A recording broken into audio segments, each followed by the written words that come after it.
Hello, guys. Welcome to Authoropod Podcast. I'm your host, Neelshri, and today we have Lata with us, who is joining with us for a conversation about her latest book.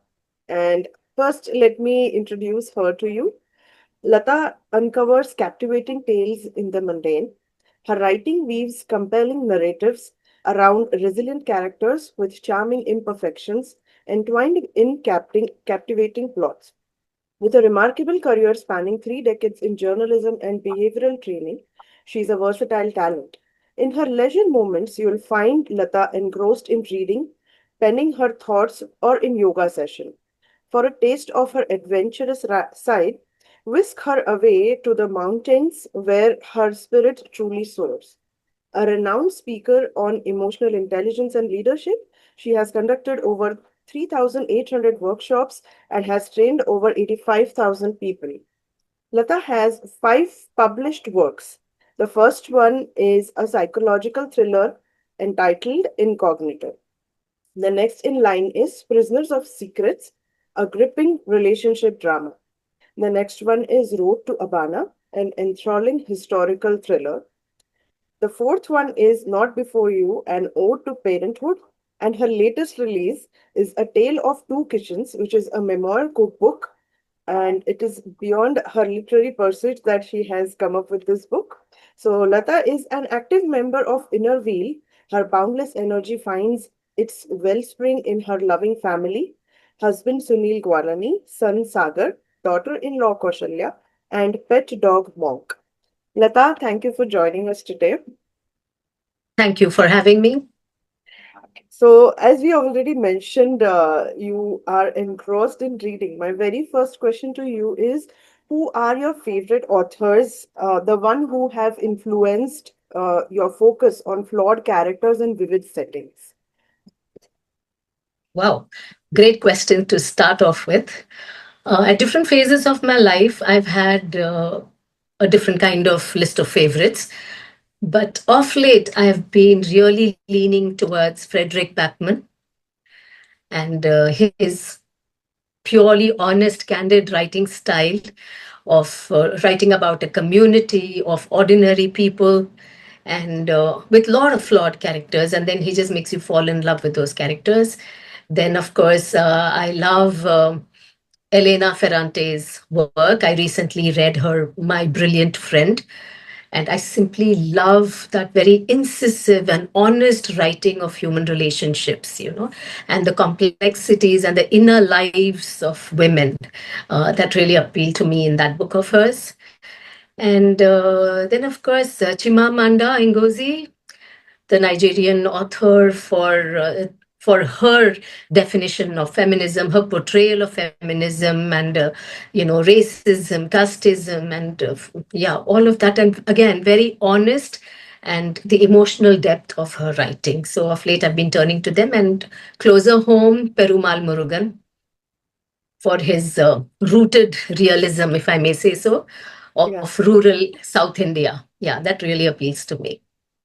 So now we know where this source of all your stories is coming from. Let us move ahead. Uh, 5 books, right? I want to know, how does it feel today when you look back at your own journey? Yeah, it does seem like I've come a long way, 5 books. And I think with every book, Nishri, I have grown in some new dimension of the craft of storytelling. And of course, I've also been honing my voice better with every book. In the initial years, there used to be a lot of apprehension about who is going to publish me. I mean, those thoughts used to keep me awake at night. Fortunately, after having tied up with a wonderful literary agent, at least that apprehension is no longer there. What is keeping me awake is, again, what's the next story now? What am I going to tackle next? What is going to be the next project? But yes, as a journey, an enduring journey, there has been plenty that I have learned, with every book. And if you closely read my work, you will realize that The protagonist in my first book, the character etching of Anjali in Incognito is so different from the way Jaya is portrayed in Not Before You, for example. So yes, it's been a continuous learning journey, and I know it's never ending. I mean, the learning goes on as long as I continue to read. I think and I believe very strongly that I will continue to writing strongly. That's how the journey has been. I'm very grateful for the journey. Yeah. We are very sure of you being a better writer in your coming books. Not that you are not one right now, but yes, as you said, it keeps growing and Yes, it keeps evolving, I would say. absolutely. Correct. Yes. Correct. Yes. Now I want to know, since A Tale of Two Kitchens is a different genre from all the previous ones, how has the creative process been different from the previous ones, or if it has been similar, on what lines it has been similar? Well, it has been really different, Nishi. For one, very basically, it's this is non-fiction. I've never attempted non-fiction. All my earlier works have been fiction, literary fiction, actually. So this was non-fiction. And unlike in the earlier works where I had to spend a lot of time sculpting the character, etching the character, here the two mothers are the characters, if I may say so, themselves.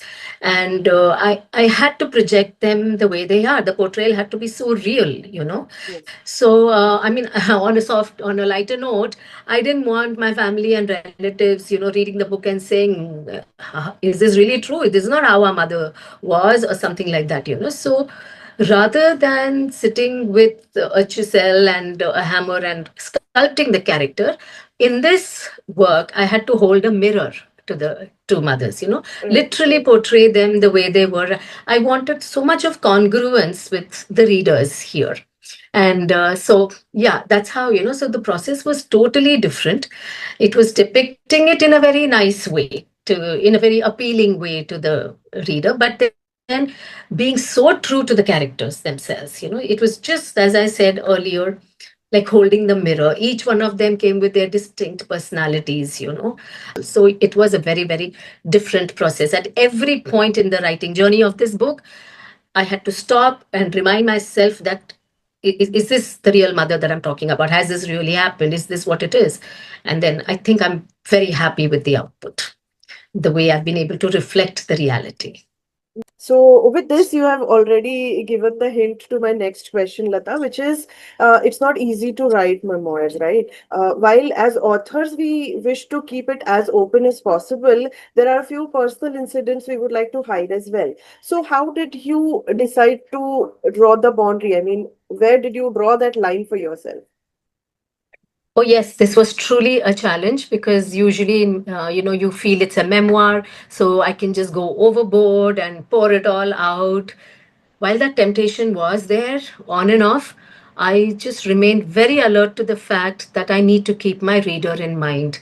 I think that single thought helped me stay on track and very much within the boundary, because I kept reminding myself that while there's so much to write about these mothers and the way they were interacting over food, I also wanted to ensure that I make it relatable, or rather palatable to the reader, that they should be able to relate with what I am saying.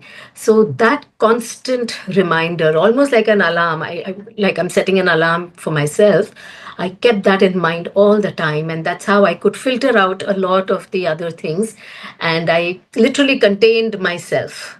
And and my only thought was to keep it as congruent as possible for the reader, and but I just wanted them to also, while reading, recollect some of their own experiences with their mother's kitchens and recipes and all of that. So I reined myself in. That's how I did it. Yes, that truly reflects in the book as well. And now we'll go ahead and literally dissect the title of the book, which is A Tale from Two Kitchens. One kitchen being from a Tamilian household, the other one being from a Sindhi household. Now, you being the thread binding both of them, let us travel back in time when you were newly married, and we want to know how did you get accustomed to the newer kitchen, and how did you bridge that gap between the two different kitchens. Oh, yes. This is truly a walk down memory lane. It was not easy, let me tell you that right at the outset. Because, you are raised in a particular way, and especially the food habits make you the person that you are. That's what I believe in. So, in the initial days, I did sorely miss my Amma's cooking. And because I was also working, the few hours that I would get at home, I didn't want to experiment or even, rub people the wrong way or anything like that. At the same time, I didn't want to give up on my food habits and my cuisine. So I still remember that weekends were the time when I would enter the kitchen and very gradually introduce small little dishes, like maybe a side to what is already being cooked for that day, or just maybe a pile of appalams, very different from Sindhi papad. Introduce Yeah. that into the whole course of the meal. Small little things. I remember I even started out by frying these dry chilies, which are soaked in curd and sun dried. We call Yeah. it tair molagai. I introduced that slowly to my mother-in-law, and I think a parallel process began in my Amma's kitchen as well. Small Mm-hmm. little, like one, if I were there over the weekend, I'll say, for breakfast today, let's have aloo paratha. And that's how I remember, like in my Sindhi household, if there was aloo paratha, then I would bring in a little bit of the lemon pickle that we make, a typical lemon urgai, South Indian Mm-hmm. urgai. And my mother would take a small taste of that, and she liked it. So it was a very gradual process and very lovingly, endearingly done. So, as all food must be treated, that's what I believe in. And it, Yes. it was not easy. And parallel to this, I was also playing an online translator, interpreter for all the little conversations that the two mothers would indulge in. Mm-hmm. At times, it was exhausting to be that translator. But then I think it was time well invested. When I Yes. look back now, I feel that it was great. I mean, we also very deliberately and consciously we used to plan a together family vacation where my mother is also there, my parents are there, and my mother-in-law is also there. Then once I remember my husband and I got this sudden adventurous streak, and we sent them off on a vacation together without any translator, interpreter. And they came back like a happy gang. They came back, Yeah. and during that time, my mother-in-law had coffee on all those days of the vacation because my parents were ordering coffee. So Mm-hmm. that was something new for her, but she did adapt. So Managed I it. think I think it was not only about us adapting, but we also adopted some Mm. of the cooking styles and methods. So I think that's how it happened. It took a long time. I'm not saying it happened immediately or overnight, Mm. but anything that is done lovingly takes a little bit of time, I think. And now when we look back, I think it was so much worth it. It was so worth it. Yes. So that's That how it is, happened. yeah, that is so mesmerizing to listen to. And my next question to you is, being in creative field, we are never fully satisfied. So now that A Tale of Two Kitchens is out, I wanted to ask you, is there anything that you feel could have been better, or you missed something? Is there anything like that if you could share with us? Not really. Actually, I don't think in this version of the book I've really missed out anything. I consciously wanted this work to be a study in contrast. So the way I Mm-hmm. approached this entire book was to pick up one ingredient, make Yes. that the hero of two culinary systems. Yes. So I took one common ingredient, and I researched what happens in the Sindhi cuisine about that particular ingredient, and similarly in the Tamil cuisine. So I had made a list of such ingredients that I want to contrast. So Mm-hmm. this book has done justice to that. Of course, there are many more such ingredients left. uh, Probably a sequel. Yeah. Yeah, I was about to you say know that may be a good yeah, idea to cook for right. second book. Yeah. Yeah, so probably a sequel. And now I have a new daughter-in-law in the house. She's a Maharashtrian. So maybe now we'll have a third culinary Third. Yeah. thing a coming in, a dimension to the dimension. book. Yeah, absolutely. So there's no stopping this. We are on a journey, and we Yeah. are on a journey. It's a long journey as I can see it. So yeah, there's plenty, but deliberately nothing. I mean, nothing got missed out in this book. It's all to the plan. That's Yeah. how it is. Yes, Okay. yeah. Okay, now we are talking about the journey. I want to know people who have been with you on the journey for this book, who have been a helping hand silently or voluntarily.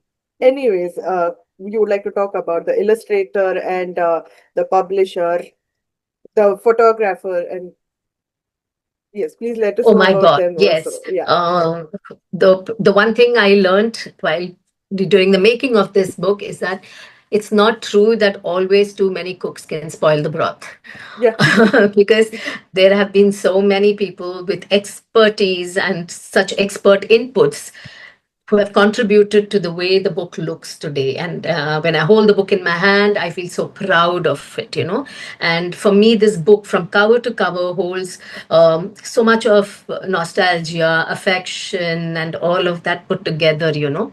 So, yes, to start off with, of course, the idea was mine. I'd been documenting the recipe since years, 2016 to be absolutely correct. I've been doing this and speaking about it to both my mothers on and off, and just telling them this is what I intend doing. And then when finally it came down to actually writing it and putting it all together, of course, one of the mothers is no more here. My son, who is a marketing whiz, I must say, but not only because I'm his mother, but I have seen it. He's the one who said we should give it much more than just text and anecdotes. Let's give it some color. Let's give it some illustrations. Let's make it a fun book that people Right. would want to keep as a collectible, not just a book they read and stow away.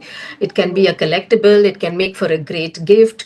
So the scouting for the illustrator began.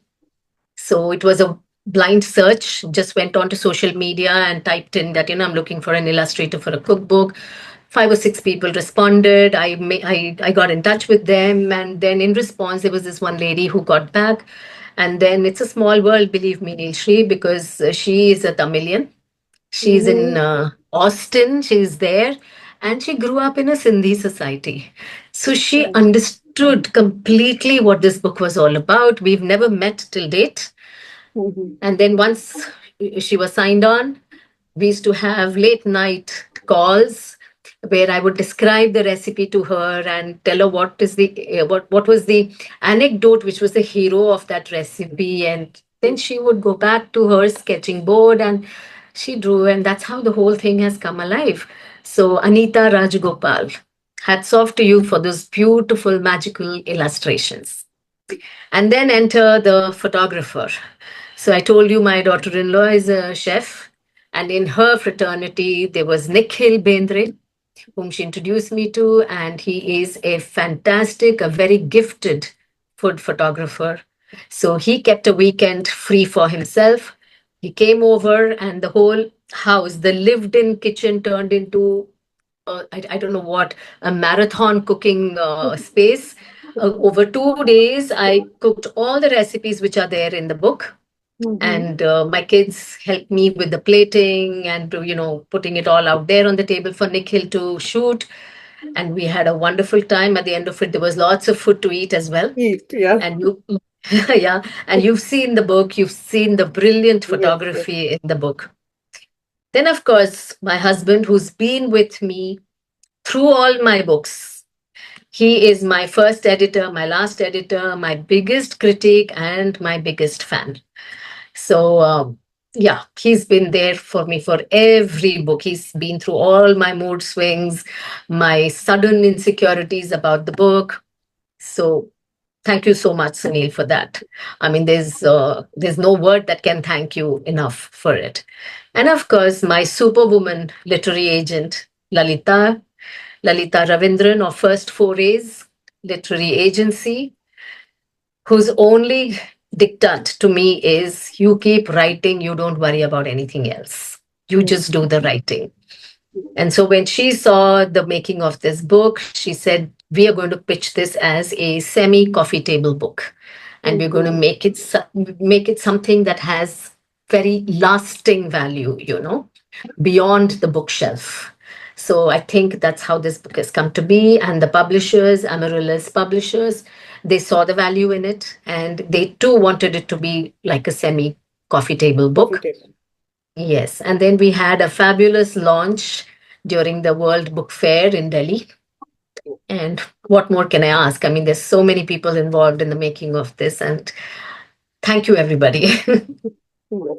So I would take a minute here and show the cover of the book, although I know it will look a mirror image, but this is how the cover looks. And the two things that stood out for me are this is not your normal cookbook. Yes, it does have recipes, but it also has, you know, times where Lata has put in her punch, and you'll be laughing to read what is written with a spoonful of chilies and more if you are feeling adventurous today.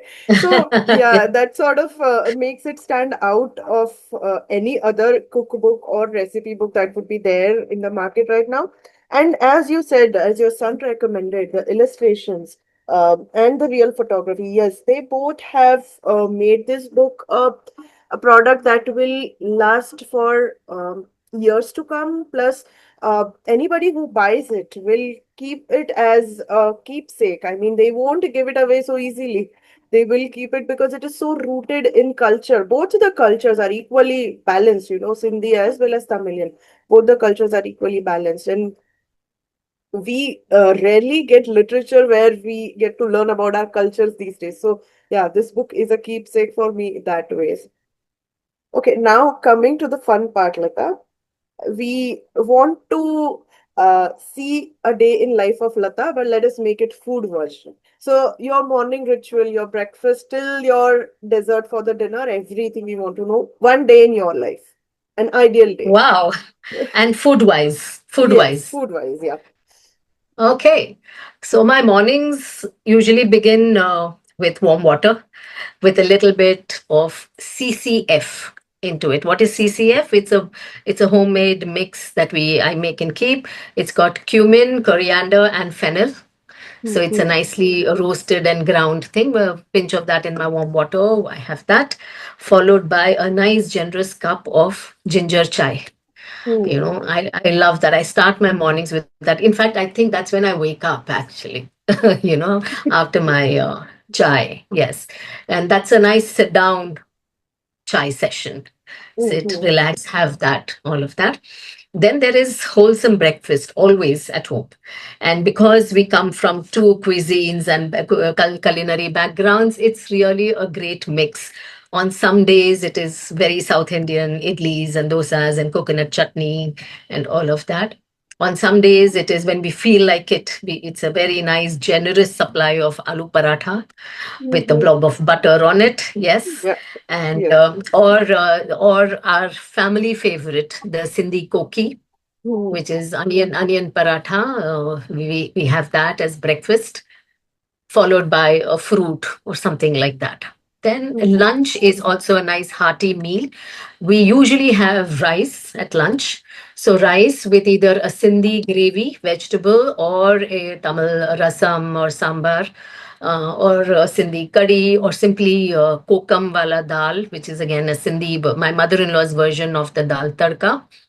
We have that, and to accompany that is a dry sabzi. It could be beans, it could be cabbage, or aloo, or I mean, just about anything, cauliflower.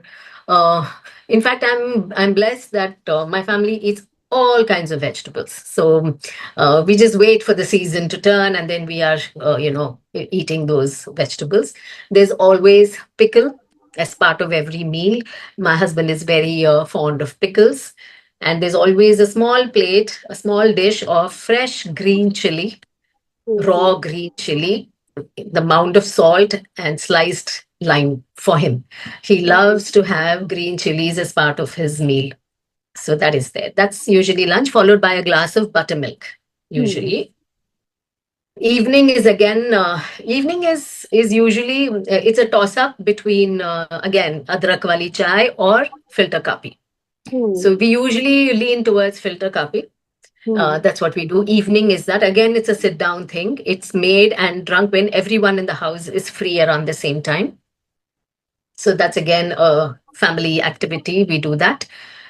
Dinner is usually a paratha or roti sabzi with raita. That's our dinner. Usually it's a paratha, like a methi paratha or a dudi paratha, carrot paratha, and raita. That's how. And my God, my sweet tooth, my sweet craving would never leave, and I'm happy it doesn't leave. So there's always something, there's always something at home. Some sweet Hmm. is Hmm. always there. Like I told you, like I mean, any sweet. It could be a kheer, it could be kulfi. I tend to lean towards ice creams a Hmm. lot. Yeah. Yeah. Though people around the house also roll their eyes at the generous servings I give myself of the ice cream, and I'm a fan of Naturals ice cream, the Hmm. brand Naturals brand. So Naturals, yeah. it's usually that. It's usually that. And now since strawberries are in season, so now it's more of strawberry and cream post Okay. dinner. We Yeah. do that. Yeah. So That that's me reminds and my me, food I have routine. a box of strawberries waiting for me in the refrigerator. I also have to Oh, go. Okay. right, right, right, So right. Yeah. now a quick this or that. I'll give you two options. You have to pick one. Which almost I think I'm sure of what the answers would be, but since I've prepared for it, I'll ask. Dine Okay, out okay. or home cooked food? Sorry, come again. Dine out or home cooked food?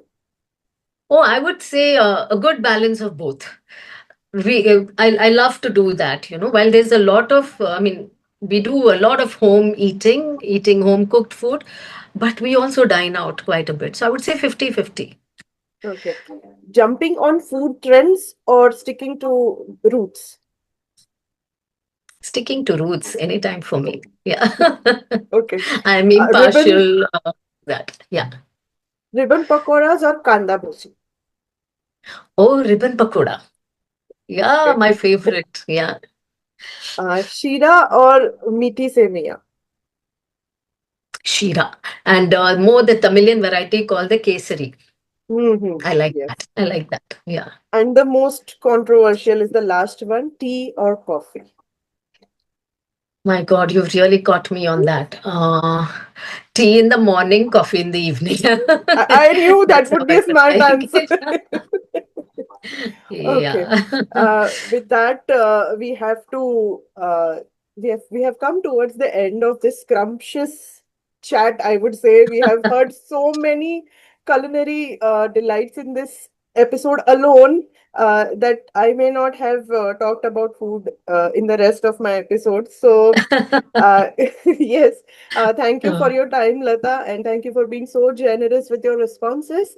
Uh, we'll soon meet you guys in the next episode. By the time, I would request you to check this book out on Amazon. Uh, buy it for yourself, gift it to your loved ones. It is a keepsake, I'm telling you. It's a winner.